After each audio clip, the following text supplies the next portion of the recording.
ओम सभी को नमस्ते। मंत्रोच्चारण। ओम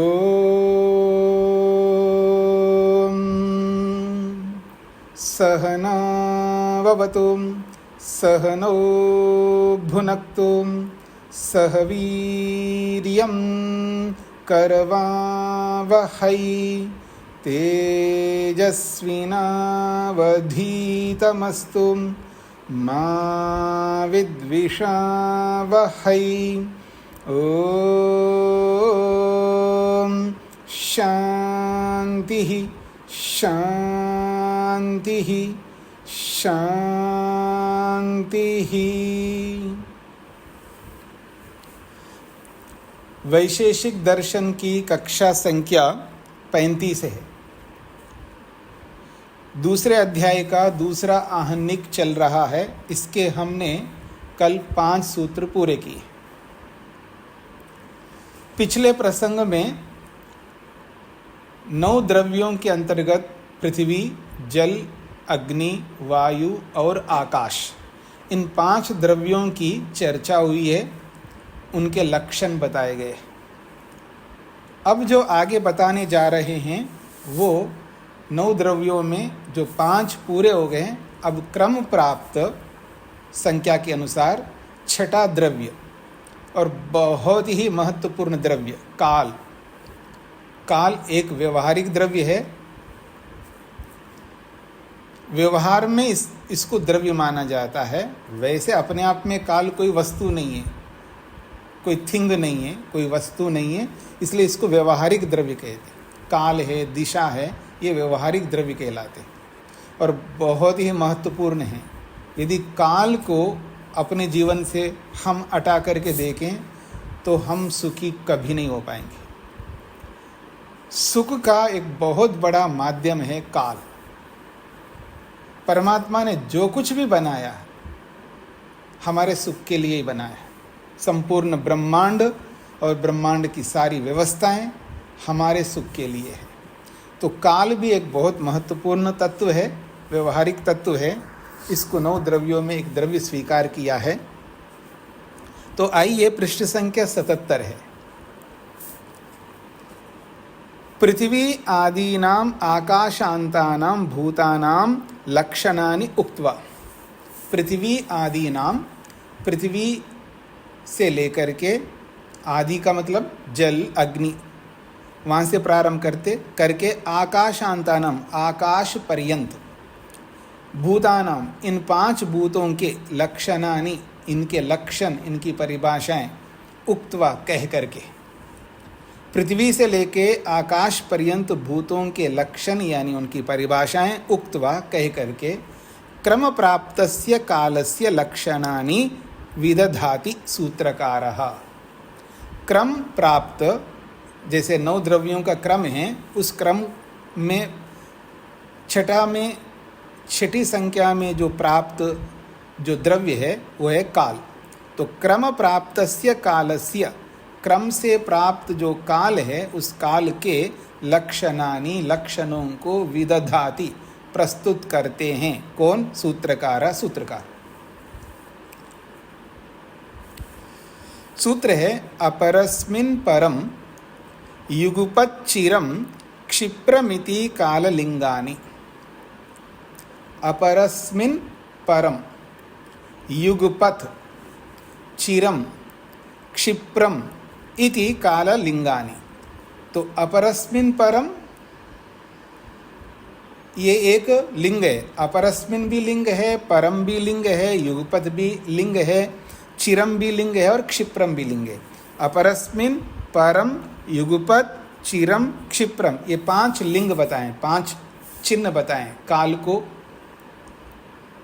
प्रस्तुत करने वाले ये चिन्ह हैं। काल को हमारे सामने रखने वाले ये चिन्ह हैं। इनके माध्यम से हम काल को समझ पाते हैं। काल है अपरस्मिन् परम युगपत् चिरम क्षिप्रम इति, इस प्रकार से ये काल लिंगानि, ये काल के चिन्ह हैं, काल के सिंबल्स हैं। अब एक एक सिंबल को लेकर के बता रहे हैं। अपरस्मिन् परम, अपरस्मिन् नवीने परम पुराणम नवीनम अभिलक्ष्य पुराणम इति तु उपलक्षणम सापेक्षात्। कहते हैं अपरस्मिन्, देखिए अपरस्मिन् का अर्थ आप मोटे तौर पर इधर का ऐसा बोल सकते हो, और परम का मतलब उधर का। अब ये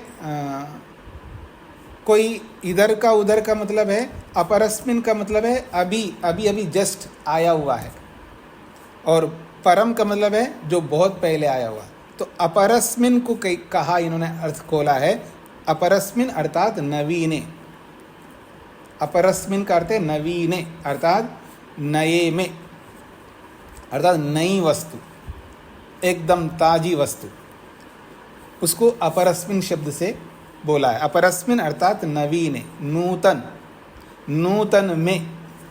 परम, परम का अर्थ खोला है पुराणम, पुराना, नूतन में पुराना, अर्थात नवीनम अभिलक्ष्य, नए वस्तु को, नए पदार्थ को सम्मुख रख करके किसी और को हम पुराणम, पुराना या पुरानी वस्तु, पुराना द्रव्य, पुराना पदार्थ, ऐसा ये हम लोग बोलते हैं। इति तो उपलक्षणम, ये तो एक उदाहरण मात्र है। क्यों? सापेक्षत्वात्, अपेक्षा से होने से, अर्थात नए की अपेक्षा से पुराना और पुराने की अपेक्षा से नया, इसको कहते हैं सापेक्ष। तो ये जो नया जो बोल रहे हो, ये नया जो है यही काल को प्रस्तुत कर रहा है। जिसको आप पुराना कह रहे हो, ये पुरानापन ही काल को बता रहा है। नया कहो पुराना कहो, ये काल को द्योतित करते हैं, काल को प्रस्तुत करते हैं। थोड़ी देर के लिए काल को हटा देना, इतने दुखी हो जाओगे ना आप, पूछो मत, भयंकर दुखी हो जाओगे। अगर काल को हटा दो, सामान्य दुखी नहीं, भयंकर दुखी।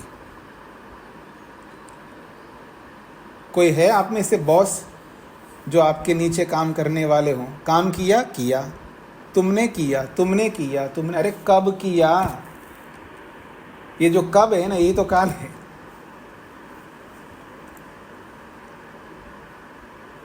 हाँ जी, अरुण जी, हाँ पैदा हुए, योगेश जी पैदा हुए, सब पैदा हुए। कब पैदा हुए? यही तो सुख देता है व्यक्ति को।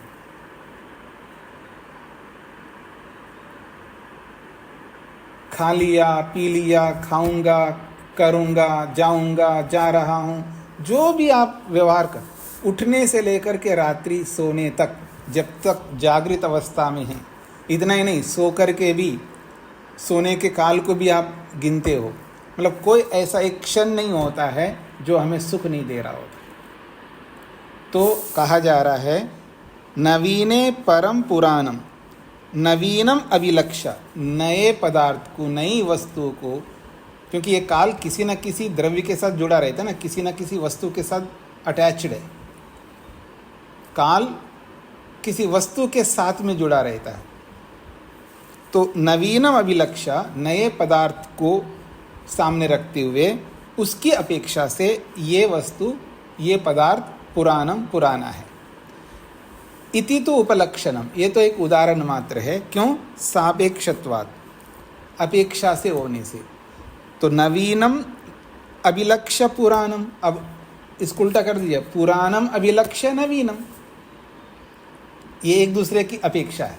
मतलब मेरी अपेक्षा आप, आपकी अपेक्षा मैं किसी से बड़ा हूँ, एज की दृष्टि से देखें, विद्या की दृष्टि से देखें, स्थान की दृष्टि से देखें, ऐसे तो मेरी अपेक्षा आप बड़े हैं, आपकी अपेक्षा मैं छोटा हूँ, या मेरी अपेक्षा ये बड़े हैं, या उनकी अपेक्षा मैं छोटा हूँ, जो भी है, तो एक दूसरे की अपेक्षा से होती, इसको सापेक्ष कहते हैं।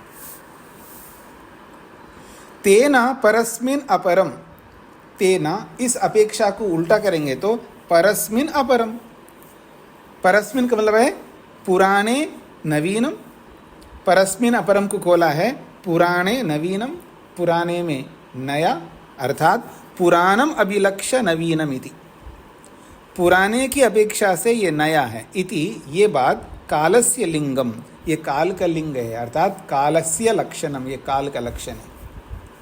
नए में पुराना या पुराने में नया, ये काल को इंगित करता है, काल को संकेत करता है, ये कहना चाह रहे। कालम आधारम मत्वा कस्यापि पिंडस्य घटस्य देहस्य वा नवीनत्वं पुराणत्वं च व्यपदिश्यते। अब इसको भाष्यकार ने और खोल करके समझाया। क्या? कालम आधारम मत्वा, काल को आधार बना करके, काल को ही सामने रख करके, काल को ही आधार बना करके, कस्यापि पिंडस्य, किसी भी पिंड का, चाहे वो पिंड घड़ा हो, घटस्य, चाहे वो पिंड देहस्य, शरीर हो, उस घड़े का, शरीर का, किसी को नवीनत्वम, किसी को आप नया घड़ा कहते हो, किसी को पुराना घड़ा कहते हो, या किसी को नया शरीर बोलते हो, किसी को पुराना शरीर बोलते हो, इस तरह का। तो पिंडस्य घटस्य देहस्य वा, चाहे वो देह रूपी पिंड हो या घट रूपी पिंड हो या और कोई पिंड हो, तो उसको नवीनत्वम, किसी को नया बोलते हो, पुराणत्वम, किसी को पुराना, ये व्यपदिश्यते, आपके द्वारा, हम सबके द्वारा व्यपदिश्यते कहा जाता है, व्यवहार किया जाता है। ये हो गए जी अपरस्मिन परम का। अब अगला आ रहा है युगपत।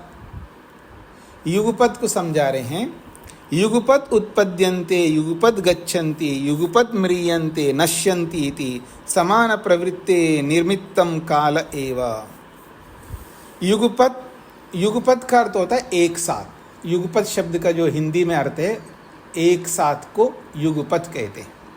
तो युगपत उत्पद्यन्ते, एक साथ उत्पन्न होते हैं। इधर भी एक वस्तु उत्पन्न हो रही, उधर भी एक वस्तु उत्पन्न हो रही है। एक क्षण में, एक काल में कितने मनुष्य उत्पन्न हो रहे हैं जी?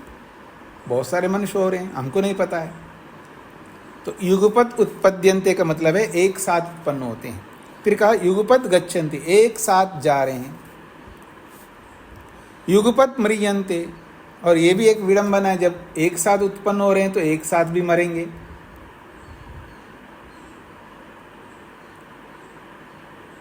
जी, मैं जब मरूंगा तो मेरे साथ भी कोई ना कोई तो मरेंगे, एक साथ मरेंगे। युगपत म्रियन्ते,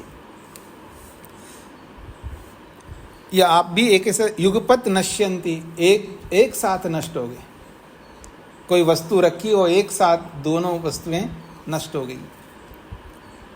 इसलिए कह रहे हैं समान प्रवृत्ति निमित्तम काल एव। दोनों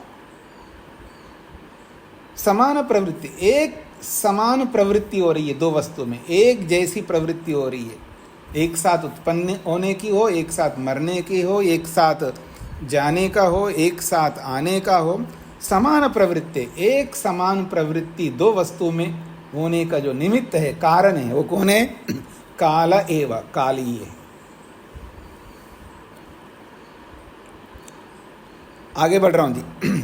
चिरम, तीसरा चिरम। चिरम कहते हैं देर, लेट, विलंब।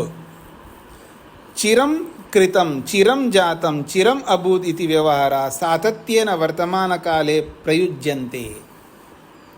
कहते हैं चिरम कृतम, देर से किया, चिरम जातम, देर से हुआ।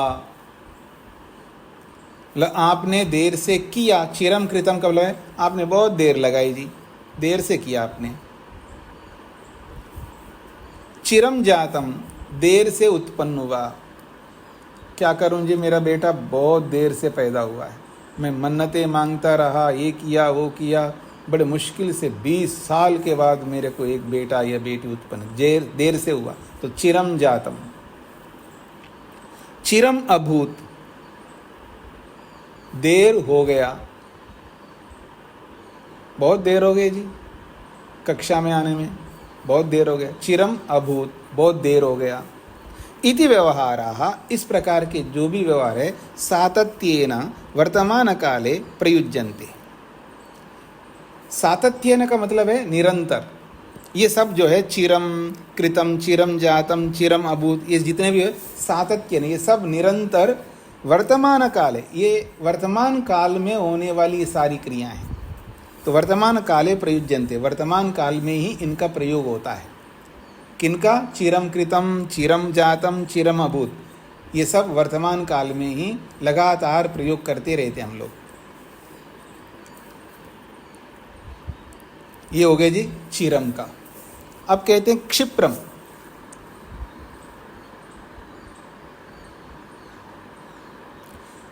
चिरम का उल्टा है क्षिप्रम, शीघ्र। क्षिप्रम का मतलब होता है शीघ्र, जल्दी। तो क्षिप्रम आगतम, क्षिप्रम प्रवृत्तम, क्षिप्रम फलितम इत्यपि काले ही वस्तुगत्या व्यवहरीयन्ते इत्येतानि कालस्य लक्षणानि। क्षिप्रम आगतम, बड़े जल्दी आ गए जी आप। क्षिप्रम आगतम, जल्दी आ गए हो। क्षिप्रम प्रवृत्तम, बड़े जल्दी कर लिया जी, जल्दी प्रवृत्त हो गया।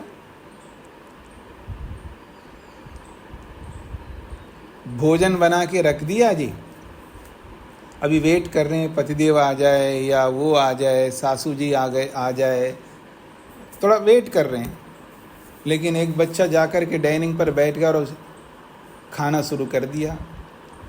क्षिप्रम प्रवृत्तम, बड़े जल्दी कर दिया आपने, इतना ही वेट नहीं कर सकते क्या हमारे आने तक?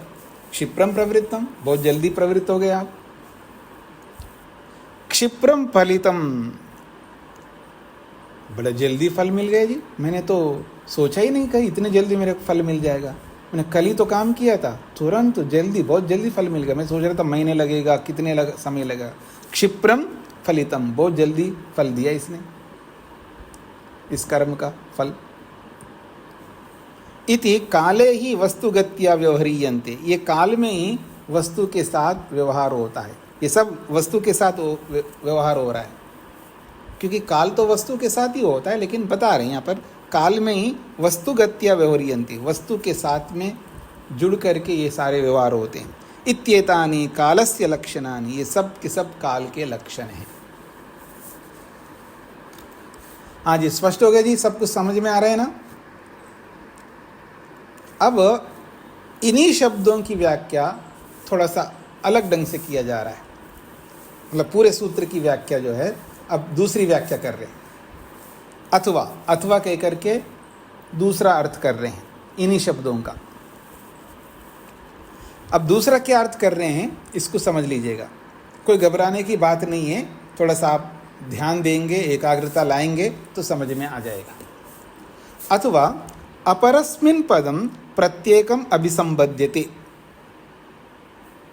ये जो सूत्र में अपरस्मिन है ना, पहले वाले अर्थ में अपरस्मिन जो है परम के साथ जोड़ करके ही अर्थ किया था। अपरस्मिन को परम के साथ जोड़ा है। उसके बाद फिर युगपद को स्वतंत्र अर्थ किया, चिरम को भी स्वतंत्र अर्थ किया, क्षिप्रम को भी स्वतंत्र अर्थ किया। अब यहाँ क्या कर रहे हैं, अपरस्मिन जो पद है, शब्द है, इसको परम, युगपद, चिरम, क्षिप्रम सबके साथ अपरस्मिन जोड़ रहे हैं। पहले तो केवल परम के साथ जोड़ करके अर्थ किया था, अब ये अपरस्मिन शब्द को चारों के साथ जोड़ रहे हैं।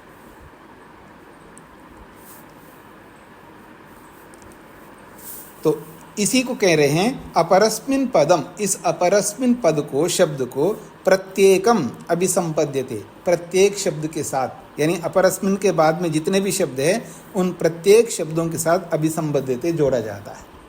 ततः जब ऐसा जोड़ दिया जाए तो इस अपरस्मिन का क्या अर्थ होगा? अपरह अर्थात अन्यार्थ का, भिन्न अर्थ को देने वाला। ये अपरस्मिन शब्द जो है भिन्न अर्थ को देगा। और ये जो अपरस्मिन है, जो भिन्न अर्थ को देने वाला है, अलग अर्थ को देने वाला है, ये परम, युगपद, चिरम, क्षिप्रम इन सब के साथ जुड़ करके देगा। तो वो अन्यार्थ क्या है उसको खोल रहे हैं, अपरस्मिन अर्थात अन्यस्मिन। अपरस्मिन का मतलब है अन्यस्मिन, दूसरे में। खलु अन्यस्मिन खलु आश्रितम यत् परम च युगपद च चिरम च क्षिप्रम च व्यवहारियन्ते। तो ये जो अन्यस्मिन है, दूसरे में, तो ये जो आश्रितम यत् यानी दूसरे में जो आश्रित है, कौन है? परम दूसरे में आश्रित है, दूसरे में युगपत आश्रित है, दूसरे में चिरम आश्रित है, दूसरे में क्षिप्र आश्रित है। पहले वाले व्याख्या में इस व्याख्या में अंतर समझ लीजिएगा। अपरस्मिन परम के साथ जोड़ा है, अर्थात अपरस्मिन जो है ये पर के साथ आश्रित था, बाकियों के साथ नहीं था। अब यहाँ सबके साथ आश्रित दिखाई दे रहा है। अन्यस अपरस्मिन का अर्थ है अन्यस्मिन, अर्थात दूसरे में या भिन्न में। खलु आश्रितम यद, दूसरे में जो आश्रित है वो कौन है? दूसरे में इस अन्यस्मिन में कौन आश्रित है? परम भी आश्रित है। इस अन्यस्मिन में युगपत भी आश्रित है। इस अन्यस्मिन में चिरम भी आश्रित है। इस अन्यस्मिन में क्षिप्रम भी आश्रित है। हाँ जी, स्पष्ट हो रहा है जी? जैसे जैसे बता रहा हूं वैसे वैसे आप समझते जाइएगा, उतना ही समझते जाइए जितना बता रहा हूं। सोमनाथ जी। ओम स्वामी जी नमस्ते। ये अन्यस्मिन कहाँ से आया ये वाला? अपरस्मिन का अर्थ बता रहे। अपरस्मिन इट मीन्स अन्यस्मिन। जी, ये सबका साथ रहता है। हाँ, पहली व्याख्या में केवल परम के साथ जुड़ा हुआ था। अब यहाँ पर परम के साथ साथ युगपत, चिरम, क्षिप्रम के साथ भी जुड़ रहा है। तो अब आइए, तो अपरस्मिन का अर्थ होता है अन्यस्मिन।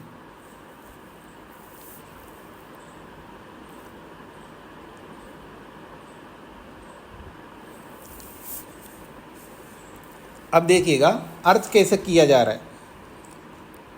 अपरस्मिन का अर्थ हो गया अन्यस्मिन, उसके बाद परम शब्द है, अब उसके साथ जोड़ रहे हैं। परम अर्थात पुराणम, परम का अर्थ पुराण है, पुराना है न।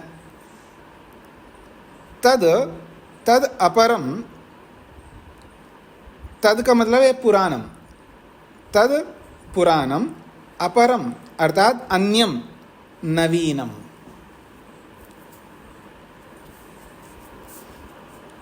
तो ये जो पुराना है ये अपरम अर्थात अन्यम, दूसरे में अर्थात नवीनम, नवीनम नए में आश्रित है। ये जो पुराना है ये नए में आश्रित है। पुराना जो है नए में आश्रित है। ये स्पष्ट हो रहा है जी आप सबको? मिट जैसे घड़ा, घड़ा अन्यस्मिन, घड़ा जो है घटम अन्यस्मिन आश्रितम अस्ति, घड़ा दूसरे में आश्रित है। किस में आश्रित है? मिट्टी में आश्रित है। ऐसा, तो ऐसे ही परम का अर्थ पुराणम, पुराना है। तद ये जो पुराना है, अपरम अर्थात अन्यम अर्थात नवीनम, तो ये जो पुराना है ये नए में आश्रित है। इसका ये अर्थ है।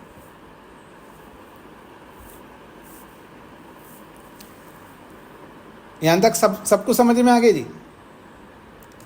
अब युगपत को लेकर चलेंगे। युगपत क्रियानाम सहभाव, युगपत का अर्थ होता है क्रियानाम सहभाव, अनेक क्रियाओं का एक साथ होना युगपत है। हाँ जी, शेखर जी। प्रणाम स्वामी जी। आप कह रहे पुराना नए में आश्रित है? हाँ जी, पुराना नए में आश्रित है जी। और हम घड़े को एक तरफ से कह रहे हैं कि घड़ा मिट्टी में आश्रित है। नहीं नहीं नहीं नहीं नहीं नहीं, ये केवल उदाहरण दिया है मैं। मतलब पुराना अन्य में आश्रित है, दूसरे में आश्रित है, वो दूसरा क्या है? नया है। तो ये आश्रित क्या होता है इसको समझाने के लिए मैंने एक लौकिक उदाहरण दिया है। जैसे घड़ा है, इसको पुराना समझ लीजिएगा उदाहरण के लिए। और ये पुराना किस में आश्रित है? अन्य में आश्रित है। वो अन्य कौन है? मिट्टी है। तो जैसे लौकिक उदाहरण के रूप में आपको आश्रित क्या होता है वो समझाने के लिए उदाहरण दिया है। जैसे घड़ा मिट्टी में आश्रित है, वैसे ही यहाँ पुराना नए में आश्रित है। तो यहाँ आश्रित को दिखाना है। ये पुराना नए में आश्रित है। हम कैसे कहेंगे कि नया पुराने में आश्रित है स्वामी जी? कोई भी मतलब कोई भी हो सकता है, नया पुराने पे आश्रित, पुराना नए पे। हम हाँ। जैसे आपने मटके का एग्जांपल दिया, हमने सोचा मटका तो नया है, पुरानी मिट्टी है, मिट्टी से मटका बना है। देखिए आप फिर वहीं जा रहे हैं। मेरा कोई आपत्ति नहीं है, इसको उल्टा भी कर सकते जैसे पहले किया है। पुराना नए के आश्रित है, नया पुराने का आश्रित, इसमें कोई आपत्ति नहीं है। केवल मैंने एक आश्रित का मतलब समझाने के लिए एक उदाहरण दिया है। जी जी जी, सबको समझ में आ गई जी ये बात। अब युगपत को लेके चलिएगा। युगपत का अर्थ क्या होता है? तो कहा है क्रियाणाम सहभाव, अनेक क्रियाएं एक साथ होने को युगपत कहते हैं। युगपत को खोला है क्रियाणाम सहभाव, क्रियाओं का एक साथ होना, अनेक क्रियाएं एक साथ होने को युगपत कहेंगे।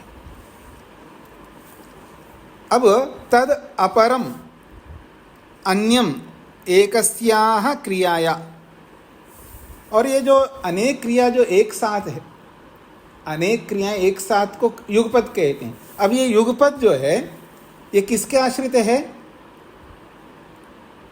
युगपत का मतलब एक साथ अनेक क्रियाओं का होना। तो एक साथ अनेक क्रियाएं जो है ये किसके आश्रित है? एक क्रिया के आश्रित है। जहाँ एक ही क्रिया हो रहा है उसके आश्रित है। तद अपरम अर्थात अन्यम एकस्याह क्रियाया, जो अपर है अर्थात जो अन्यस्मिन है, जिसके आश्रित है, ये जो युगपत है वो किसके आश्रित है? एक क्रिया के आश्रित है। माने एक क्रिया की अपेक्षा से ही तो अनेक क्रिया है ना भाई। अनेक क्रिया तब कहोगे, अनेक क्रियाएं तब कहोगे जब एक क्रिया हो कहीं, तो एक क्रिया के आश्रित अनेक क्रिया हैं, इसको ऐसे समझ सकते हैं। जैसे मैं उदाहरण बोलूँगा, हाँ जी, अनेक लोग हैं तो अनेक लोग एक लोग के आश्रित हैं, मतलब एक व्यक्ति के आश्रित अनेक है। एक ना हो तो अनेक कहाँ से लाओगे?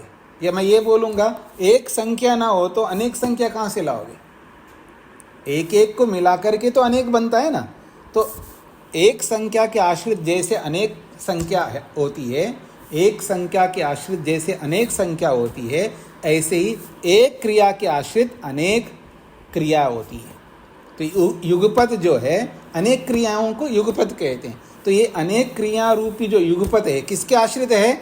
एक क्रिया के आश्रित है। ये इसका तात्पर्य है। सबको समझ में आ रहा है जी? वेद प्रिया जी। स्वामी जी, एक क्रिया के आश्रित या एक क्रिया की अपेक्षा से कह सकते हैं? हाँ, बोल सकते हो आप। क्योंकि ये अपेक्षा हम काफी टाइम से इसका अभ्यास चल रहा है तो समझने में आसानी हो रही है। हाँ नहीं, मतलब देखिए वो अपेक्षा के साथ साथ आश्रित शब्द भी हमको समझना है ना, अनेक शब्दों को समझना है हमको, इसलिए मैं अलग अलग शब्दों को बोल रहा हूँ और वो भी इनके अनुसार बोल रहा हूँ।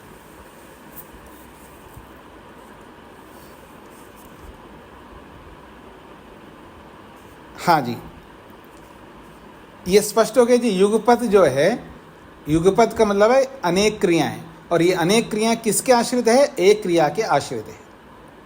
ये हो गया अपरस्मिन परम। अपरस्मिन जो है ये युगपत के साथ जुड़ गया। हाँ जी, अनीता जी।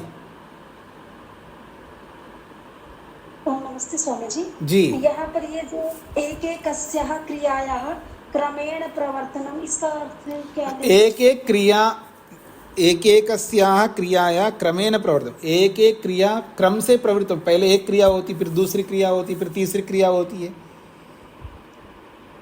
तभी जाकर के अनेक होते हैं ना। नहीं पकड़ में आ रहा है? जी जी जी, अभी समझ में आ गया। एक एक क्रिया हो रही है, मतलब सिर्फ एक क्रिया पर आश्रित नहीं है, एक एक करके अनेक क्रियाएं बन रही हैं। तो नहीं, जब अनेक क्रियाएं, देखिए इधर उधर मत जाइए। युगपत का अर्थ है अनेक क्रियाएं, युगपत का अर्थ है अनेक क्रियाएं। अब बोलिएगा ना। जी जी जी। हाँ, तो आप जी हाँ कुछ तो बोलेंगे तभी तो मैं आगे बढ़ूंगा। तो युगपत का मतलब अनेक क्रिया। तो ये जो अनेक क्रिया किसके आश्रित है? एक क्रिया के साथ आश्रित है। एक होगा तब अनेक होंगे, एक ना हो तो अनेक नहीं हो सकते। यहाँ ये बात कही है। जी। तो ये युगपत है वो अपरस्मिन के आश्रित है।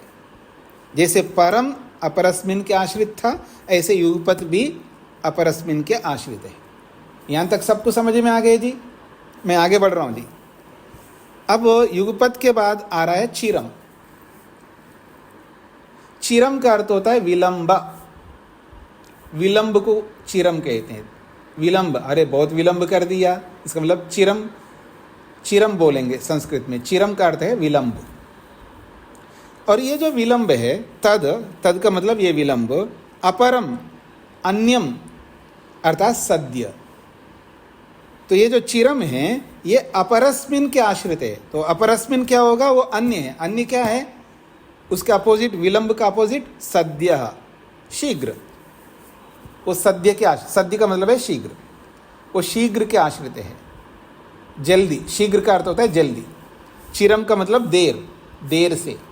तो विलंब का अर्थ है देर से, और सद्य का मतलब है जल्दी। तो ये जो देर से जो है वो जल्दी के आश्रित है। जल्दी ना हो तो देर से नहीं हो सकता, इसलिए ये जो देर से है वो जल्दी के आश्रित है। हाँ जी, ये बात सबको सब स्पष्ट हो रही जी?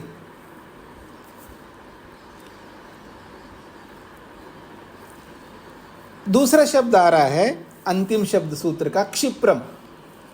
क्षिप्रम का अर्थ जो है त्वरम। क्षिप्रम का अर्थ है त्वरम। त्वरम का मतलब जल्दी। ये अलग प्रकार के शब्द है, क्षिप्रम अर्थात त्वरम। तो क्षिप्रम का अर्थ त्वरम है, जल्दी है। तद अपरम, और ये जो जल्दी वाला जो क्षिप्र शब्द है वो अपरम, अन्यस्मिन के आश्रित है, उसको अपरम कहा, वो अन्य है। और वो अन्य क्या है? विप्रकृष्टम। विप्रकृष्टम का अर्थ होता है बहुत देर। एक तो त्वरम का मतलब बहुत जल्दी, और विप्रकृष्टम का मतलब बहुत देर से। तो ये विप्रकृष्ट के आश्रित है त्वरम। एते सापेक्ष व्यवहारा, ये सब के सब सापेक्ष है, एक दूसरे के अपेक्षित है। विप्रकृष्ट जो है, विप्रकृष्ट के आश्रित क्षिप्रम है, और क्षिप्रम के आश्रित विप्रकृष्ट है। ऐसे सापेक्ष है, सब एक दूसरे की अपेक्षा से है। तो एते सापेक्ष व्यवहारा, ये सब सापेक्ष है, एक दूसरे की अपेक्षा से ये व्यवहार चलते हैं। और ये सब के सब व्यवहार काल लक्षणानि, ये सब काल के ही लक्षण है। ये दूसरी व्याख्या पूरी हो गई। अब इसी सूत्र की तीसरी व्याख्या कर रहे हैं, यद्वा अथवा। हाँ जी, कुसुम जी। स्वामी जी नमस्ते जी। ये विप्रकृष्ट का मतलब क्या है? विप्रकृष्ट का मतलब बहुत देर से।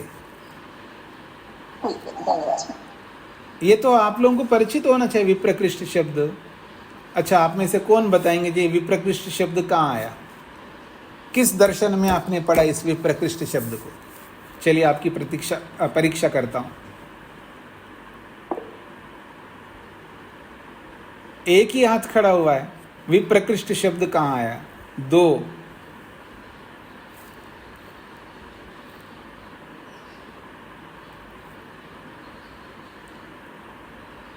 चलिए ऋचा जी बताइए, विप्रकृष्ट शब्द कहाँ आया? जी स्वामी जी, न्याय दर्शन में आया।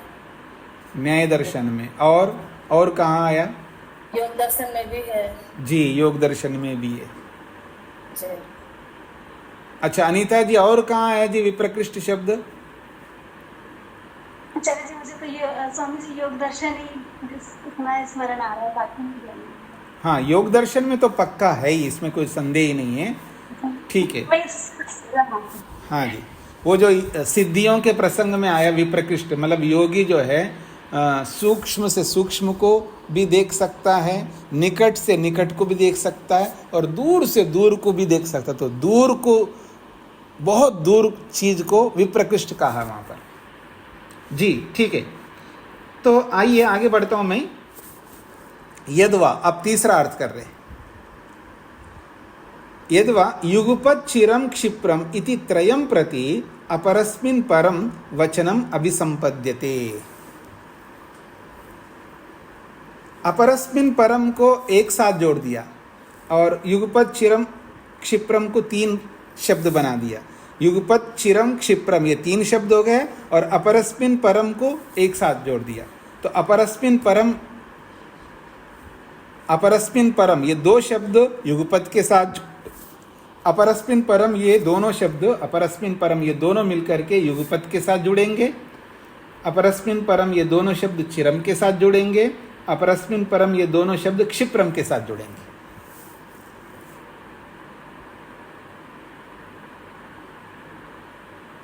आज स्पष्ट हो रहा है जी सभी को?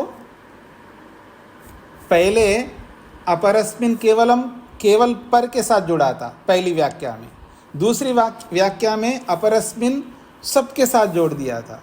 अब यहाँ पर तीसरी व्याख्या में अपरस्मिन परम इन दोनों शब्दों को 3 शब्दों के साथ जोड़ रहे हैं। यहां तक समझ में आ गया जितना बताया? आगे बढ़िए। तो कह रहे हैं यद्वा अथवा युगपत चिरम क्षिप्रम इति त्रयम प्रति, इन तीनों शब्दों के प्रति अपरस्मिन परम ये दोनों शब्द, ये अपरस्मिन परम जो वचन है ये अभिसंपद्यते उन तीनों के साथ जुड़ जाता है। तत्र अपरो अन्यार्थको भिन्नार्थको वा परो अनन्यार्थका। कहते हैं तत्र इस संबंध में अपरा, ये जो अपरस्मिन है, ये अपरस्मिन जो शब्द है वो अन्यार्थक है, यानी भिन्न अर्थक है। अन्यार्थका अर्थात भिन्नार्थका। और जो पर शब्द है, परम जो है वो अनन्यार्थका है।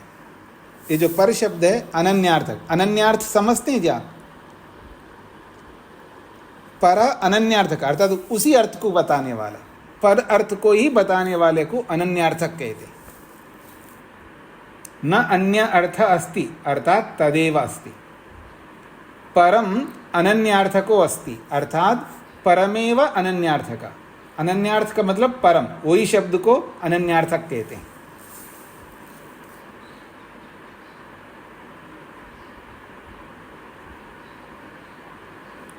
आज स्पष्ट हो रहा है जी सभी को? जो भी नहीं समझ में आ रहा है वो पूछ सकते हैं आप।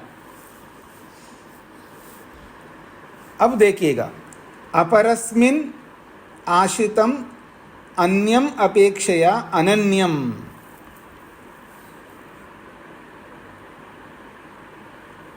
इसको समझने का प्रयत्न करिएगा। अपरस्मिन आश्रितम, अपरस्मिन आश्रितम दूसरे में आश्रित, अन्यम अपेक्षा दूसरे की अपेक्षा से, अनन्यम वो अनन्य है अर्थात वही है। वो कौन है? युगपत इति, वो युगपत है।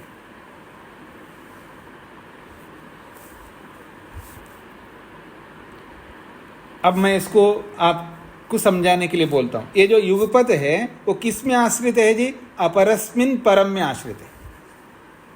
एक प्रकार से ये युगपत जो है अपरस्मिन परम का विशेषण सा बन गया।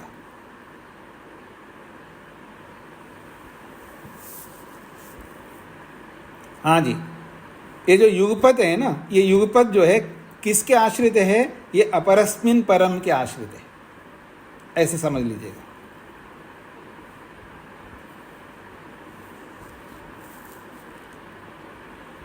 अब एक प्रकार से युगपत का ही विशेषण बना दिए अपरस्मिन परम को। अपरस्मिन परम को युगपत का विशेषण बनाया। अब अलग अर्थ नहीं है युगपत, अपरस्मिन परम युगपत अर्थात युगपत ही अपरस्मिन परम है, इसका ये तात्पर्य होता है। अर्थात युगपत का विशेषण बना दिया अपरस्मिन परम को। अब अर्थ क्या होगा? क्रियाणाम सहभावेन प्रवर्तनम वर्तमानत्वम। तो युगपत का अर्थ है अनेक क्रियाएं एक साथ प्रवृत्त होते हैं, बस इतना। अपरस्मिन परम युगपत का अर्थ हो गया अनेक क्रियाएं एक साथ होती हैं, बस इतना ही अर्थ होगा, क्योंकि उसी का विशेषण है, युगपत का ही विशेषण है अपरस्मिन परम। अब चिरम शब्द है, युगपत के बाद चिरम है। अब चिरम का अर्थ है चिरंतनम अर्थात पुराणम। चिरम कहो, चिरंतनम कहो, पुराणम कहो, तो ये चिरम, ये चिरंतनम, ये पुराणम, ये इति अपरस्मिन, ये अपरस्मिन में आश्रित है अर्थात अन्यस्मिन दूसरे में आश्रित है, अर्थात यूं कहिएगा अपरस्मिन परम में आश्रित है। अर्थात ये जो चिरम है ये अपरस्मिन का विशेषण हो गया। अर्थात ये चिरम जो है किस में आश्रित है? अपरस्मिन परम। और अपरस्मिन परम का मतलब वही चिर, विशेषण बन गए ना। जैसे मैं आपको, ये जो सांप है जी, ये सांप है, और ये काला है। ये जो सांप है किस में आश्रित है? वो काले में आश्रित है।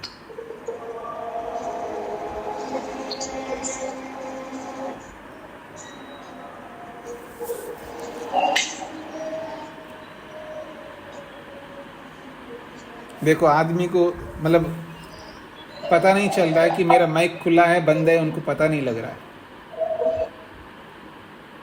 जी, तो अपरस्मिन परम जो है ये चिरम का विशेषण है। तो चिरम कहो अपरस्मिन परम कहो एक ही बात, काला कहो सांप कहो एक ही बात है। तो ये जो सांप है किस में आश्रित है? काले में आश्रित है। और काला किस में आश्रित है? सांप में आश्रित है। बस इतनी सी बात है। एक विशेषण हो गया, एक विशेष्य हो गया। तो यहां पर अपरस्मिन परम जो है विशेषण है और विशेष्य कौन है? युगपत चिरम क्षिप्रम।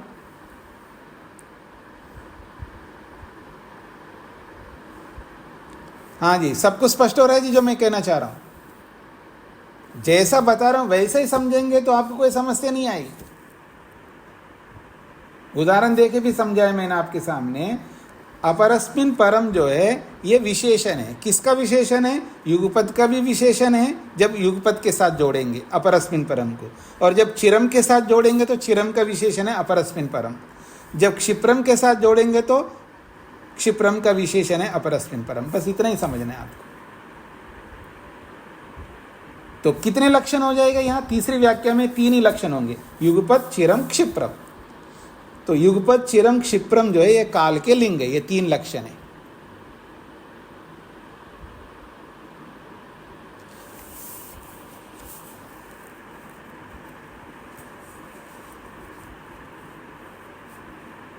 हाँ जी, आगे बढ़ूं। क्षिप्रम क्षिप्रम अपि अन्यम विलंबम आश्रित्य भविष्यति। ये जो क्षिप्रम है ये क्षिप्रम भी, क्षिप्रम का मतलब है शीघ्र। तो ये जो क्षिप्रम है वो अन्यम विलंबम आश्रित्य भविष्यति, विलंब का आश्रय से क्षिप्रम होता है। इति एवं कालत्रयः, इस प्रकार से ये कालत्रय व्यवहार है। ये 3 कालों का व्यवहार है। अर्थात एक युगपद है, एक चिरम है और एक क्षिप्रम है। कालस्य लक्षणानि, ये तीनों काल के लक्षण हैं। पूरा हो गया जी, 3 व्याख्याएं पूरी कर दिए। अब अंत में कह रहे हैं शंकर मिश्रादि भी संदिग्धार्थः कृतः। शंकर मिश्रादि जो भाष्यकार हुए हैं इस सूत्र का जो अर्थ किया वो संदिग्ध अर्थ किया है। अन्यथा च व्याख्यातम, और गलत ढंग से भी व्याख्या किया है। वो क्या गलत किया है, क्या संदिग्ध ये नहीं बताया, केवल इतने संकेत किया है। उन्होंने संदिग्ध अर्थ भी किया है और गलत भी अर्थ किया है।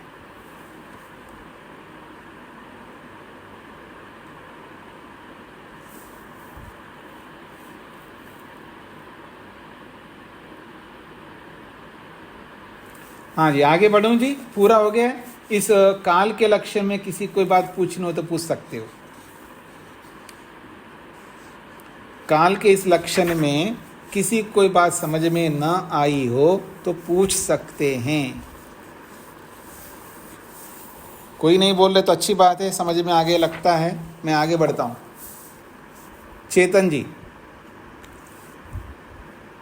स्वामी जी, ये जो नीचे से 5वीं है जी, अपरस्मिन, इसमें नए डबल लिखा हुआ है तो नए आश्रितम नहीं पढ़ा जाएगा जी?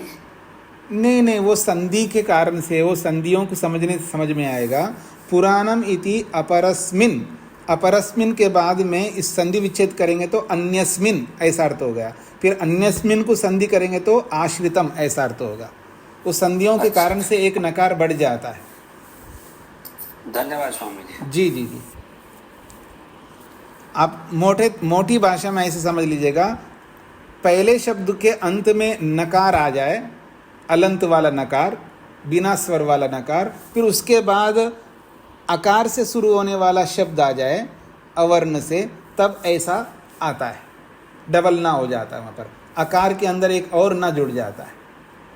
जी बस, धन्यवाद स्वामी जी। हाँ जी, उषा जी को क्या कहना है? स्वामी जी नमस्ते जी, सेकंड हाँ जी, आपकी वॉइस ब्रेक हो रहा है।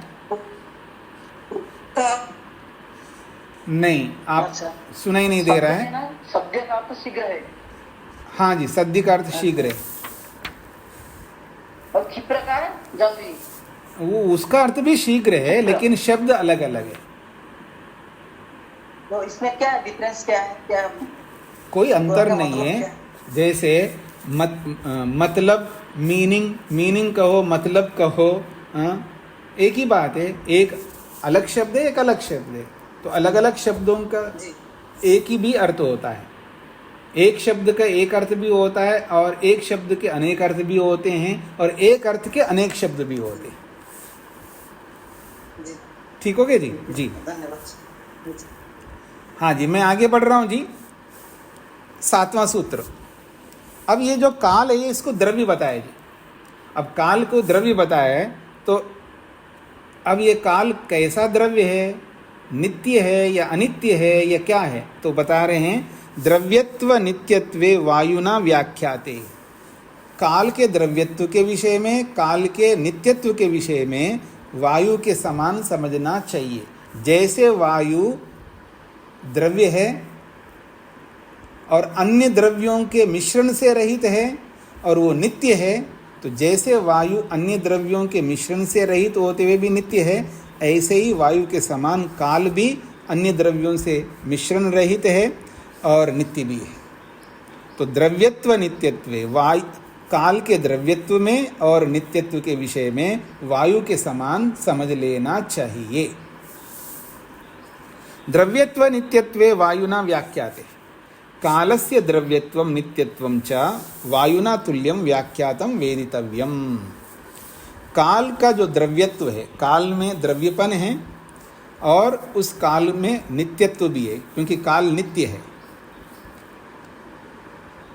जैसे नित्य द्रव्य होते हैं, तो ये भी एक द्रव्य है, 9 द्रव्यों में एक द्रव्य है, तो ये भी नित्य है। तो काल द्रव्य भी है और नित्य भी है। तो ये काल द्रव्य है और नित्य है। कैसे द्रव्य, नित्य और द्रव्य है? तो कह रहे हैं वायुना तुल्यम व्याख्यातम। जैसे हमने वायु की व्याख्या की है। वायु की कैसी व्याख्या की है जी? वायु एक एकल तत्व है जिसमें कोई दूसरा द्रव्य मिला हुआ नहीं है, एक बात। और ये जो वायु है वो नित्य है, ऐसा पीछे व्याख्या की है। जैसे वायु के बारे में व्याख्या की है, वैसे ही इस काल के बारे में व्याख्या समझ लेना चाहिए। सेम टू सेम, वायु और काल सेम टू सेम है, ये इसका तात्पर्य। अद्रव्यत्वेन अन्य द्रव्य मिश्रण रहित्येन। स्पष्ट कर रहे भाष्यकार कि ये जो काल है ये अद्रव्यवत्वेन, ये अद्रव्य वाला है, अर्थात इस काल में कोई दूसरा द्रव्य मिला हुआ नहीं है।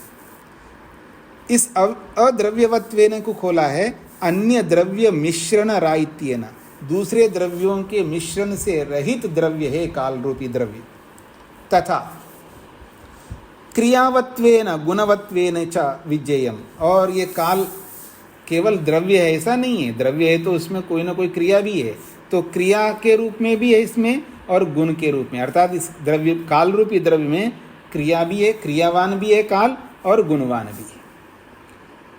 इति क्रियावत्वेन गुणवत्वेन च विज्ञेयम कालस्य द्रव्यत्वम। काल का जो द्रव्यपन है वो क्रिया के रूप में और गुण के रूप में विज्ञेयम जान लेना चाहिए। अब गुण तो समझ में आता है, काल का गुण क्या है, लेकिन काल में क्रिया क्या होती है उसको समझा रहे हैं। कैसी क्रिया होती है? जैसे आकाश में क्रिया बताया, क्योंकि क्रिया का आधार है इसलिए आकाश में भी क्रिया, आकाश को भी क्रियावान बोला है। परमात्मा में भी क्रिया होती है दूसरे द्रव्यों की, तो क्रियाओं का आधार होने से भी परमात्मा को भी क्रियावान कहेंगे, आकाश को भी क्रियावान कहेंगे। ऐसे काल भी व्यापक है, तो काल भी क्रियावान है क्योंकि क्रिया का आधार है काल। यही बताना चाह रहे हैं आगे। कालस्य क्रियावत्वम, ये जो काल का जो क्रिया है, काल की जो क्रिया है वो क्या है? उत्पादन आदि क्रिया व्यापार आश्रयत्वात्। उत्पादन आदि क्रिया व्यापार आश्रयत्वात्। उत्पादन आदि क्रियाओं को उत्पादन आदि क्रियाओं का आधार है। जो भी वस्तुएं उत्पन्न होती है, उन उत्पन्न होने वाली वस्तुओं का आधार है काल। क्योंकि काल में ही वस्तुओं की उत्पत्ति होती है और आदि से काल में ही वस्तुओं का विनाश होता है। तो उत्पन्न होना रूपी क्रिया काल में होता है या होती है, या नष्ट होना रूपी क्रिया जो है वो काल में होती है। उक्तम ये सूत्रकारेण कर्म प्रति कालस्य कारणत्वम, ये 5वें अध्याय में आगे जाकर के स्वयं सूत्रकार कहते भी हैं क्या, उक्तम यही सूत्रकारेण, सूत्रकार के द्वारा ये बात कही गई है कि कर्म प्रति कालस्य कारणत्वम, कर्म के प्रति काल का कारणपन है। क्या कहा है वहां पर, कारणेन काल, उत्पन्न होने वाले द्रव्य का कारण होने से काल को भी आधार माना जाता है। काल भी एक निमित्त है, कारण बनता है किसी भी उत्पन्न होने वाले पदार्थ का या विनाश को प्राप्त होने वाले पदार्थ का। गुण तस्य कालस्य गुण, काल का गुण तो पूर्वोक्तम पहले बता ही चुके हैं, परत्वादि लक्षणम विभुत्वम च, वो परत्वादि सामान्य गुण पीछे बताए थे ना, जो द्रव्यों के जो सामान्य गुण बताए थे, परत्व अपरत्व आदि बहुत सारे गुण बताए ना, वही गुण काल के अंदर भी लागू होंगे। पूर्वोक्तम पहले कह चुके हैं, परत्वादि लक्षण वाले बहुत सारे गुण, और विभुत्वम, विभु भी है ये काल, तस्मादेव नित्यत्वम च तस्य, इसलिए ये नित्य भी है, द्रव्य के समान, आत्म मतलब वायु के समान। हाँ जी, सभी को स्पष्ट हो गए जी। काल का द्रव्यत्व और नित्यत्व जो है वायु के समान समझ लेना चाहिए। 8वां सूत्र, अब ये काल जो है किस प्रकार का है, तो तत्वम भावेन, 8वां सूत्र, जैसे वायु के लिए समझाया है वैसे ही यहाँ पर समझा रहे हैं, तत्वम भावेन, तस्य कालस्य स्वरूप एकत्वम भावेन सत्तया तुल्यम विज्ञेयम, तस्य कालस्य स्वरूप एकत्वम, उस काल के स्वरूप का जो एकत्व है, एकपन है, यानी काल एक ही है, तो काल का जो एक स्वरूपपन है वो भावेन, भाव के अनुसार, अर्थात सत्तया तुल्यम, सत्ता के समान समझ लेना चाहिए। क्योंकि तस्य निरवयवत्वात्, क्योंकि काल निरवयव है तभी तो व्यापक होगा काल, तो तस्य निरवयवत्वात्, उसके निरवयव होने से, सर्व वस्तुषु अनुगत धर्मवत्वात्, और सभी वस्तुओं में अनुगत रहता है, यानी जितनी भी वस्तुएं पदार्थ हैं दुनिया में सबके अंदर ये अनुगत है, सबके अंदर काल विराजमान है, सबके साथ काल जुड़ा हुआ है, इसका तात्पर्य। हाँ जी, ये बात स्पष्ट समझ में आ गई जी सबको।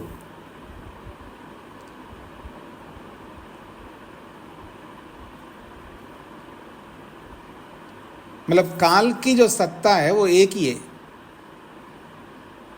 व्यक्ति के रूप में हम जैसे सत्ता तो एक ही है, व्यक्ति तो अनेक होते हैं, जैसे सत्ता एक ही है ना सबके अंदर, मुझ में, आप में, सब में अंदर एक ही सत्ता, जिसको जाति कहते हैं, जैसे सत्ता एक होती है व्यक्ति अनेक हो सकते हैं, ऐसे काल भी एक है, उसकी व्यक्ति तो भूतकाल, वर्तमान काल, भविष्यत काल, ऐसा आप भेद कर सकते हैं, पर कालत्व जो है ना वो एक ही है, सत्ता के समान, ये इसका तात्पर्य है। हाँ जी, सबको स्पष्ट हो गए, तो अब आप लोग प्रश्नोत्तर कर सकते हैं, जो आज का पाठ है उसको लेकर के या पीछे के पाठ को लेकर के, या और कोई बात हो तो पूछ सकते हैं। अरुण जी। हाँ स्वामी जी नमस्ते। स्वामी जी ये थोड़ा विभुत्व जो है ना, इसको थोड़ा सा और स्पष्ट कर दीजिए। विभुत्व मैं जो समझ पा रहा हूँ सब जगह, हाँ, सब तो, समय तो सब जगह हर समय काल रहेगा ना, काल ऐसा नहीं हो सकता कभी काल है तो कभी नहीं रहेगा, इस रूप में व्यापक है। और काल वस्तुओं के साथ जुड़ा रहता है, जहाँ वस्तु वहाँ काल, जी इस रूप में व्यापक है जी।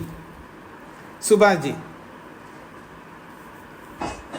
स्वामी जी जी, जैसे ईश्वर के बारे में कि ईश्वर काल से रहित है, तो पर जैसे उसको भी कह सकते हैं कि जैसे पुरानी सृष्टि या अब सृष्टि जो रचना की है, तो वो भी तो काल का पीरियड कहलाएगा स्वामी जी। इस हाँ जी, तरह हाँ। से कह सकते हैं। जो आप बोलना चाहते हो उसका समाधान 9वें सूत्र में किया जाएगा। जो आपका प्रश्न है, आपके मन में जो है, वो उसका समाधान 9वें सूत्र में करेंगे। उसको हम आगे समझेंगे। अभी थोड़ा प्रश्नोत्तर कर लेते हैं। और किसी का कोई प्रश्न है? क्योंकि ये 9वां सूत्र थोड़ा बड़ा है, थोड़ा सा टाइम लगेगा, उतना समय नहीं है।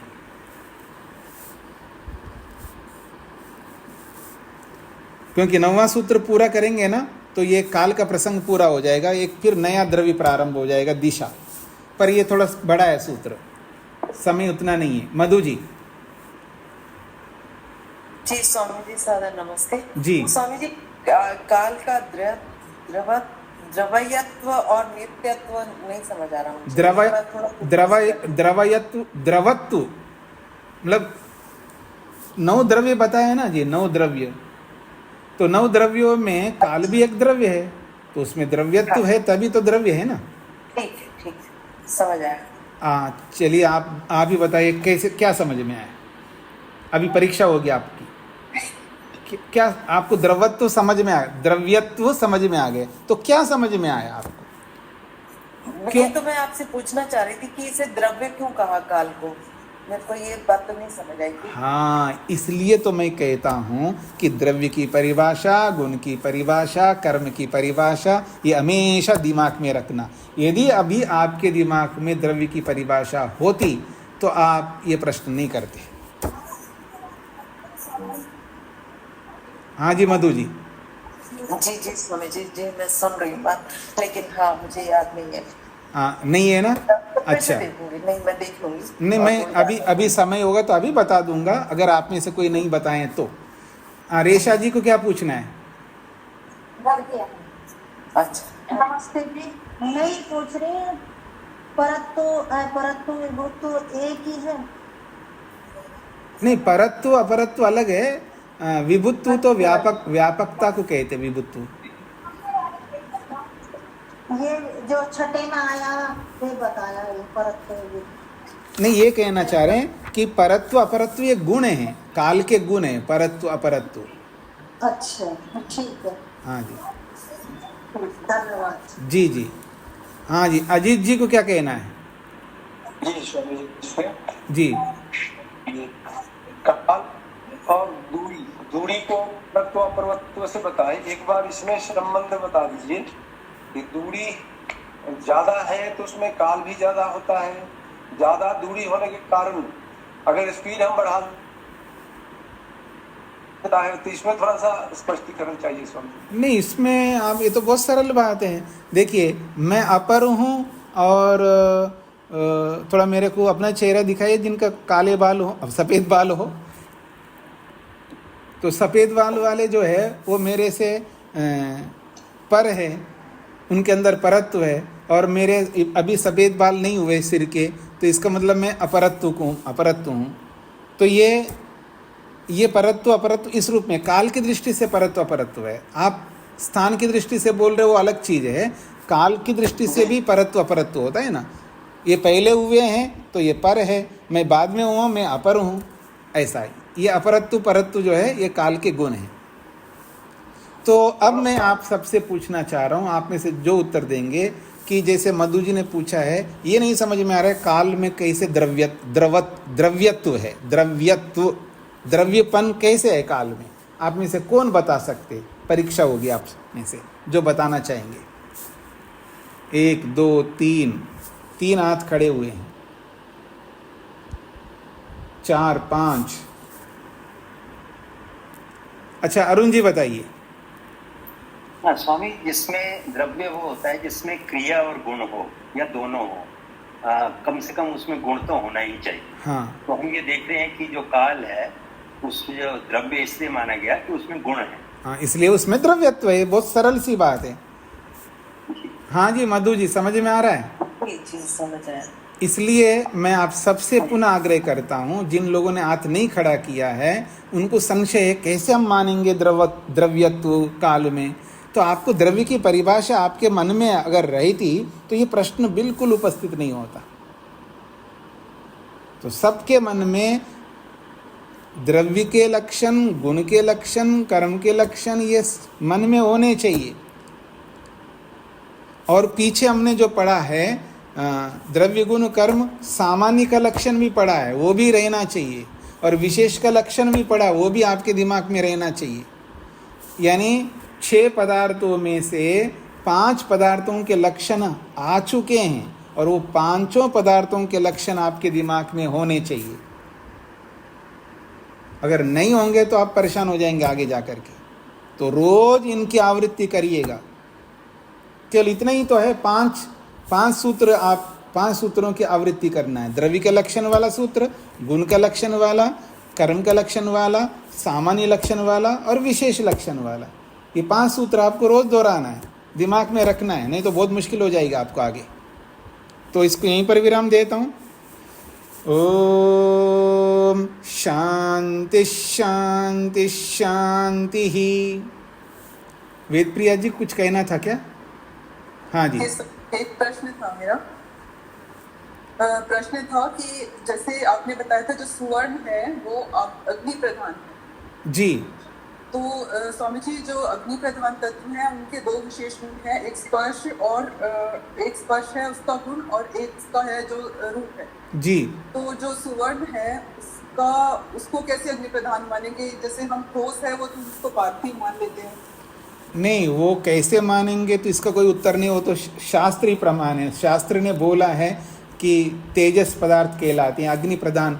यद्यपि पार्थिव वस्तुएं, सोना धरती से ही निकालते हम लोग, पर पार्थिव होते हुए भी उस पार्थिवत्व में थोड़ा सा अग्नि तत्व ज़्यादा है, इसलिए वो इस तरह का चमकीले, इस तरह का चांदी के अंदर, चांदी भी तो अग्नि तत्व है, अग्नि प्रदान है। ऐसे और भी धातु हैं, उनमें अग्नि पार्थिव होते हुए भी उसमें अग्नि की मात्रा ज़्यादा मान करके उसको आग्नेय पदार्थ बोला जाता है। स्वामी जी जो तत्व सबसे अधिक होता है उसको उसी नाम से उस रूप में मत देखिएगा, हमारे पास ऐसा कोई प्रमाण नहीं है शब्द प्रमाण के अलावा। ठीक है सर। जी जी जी।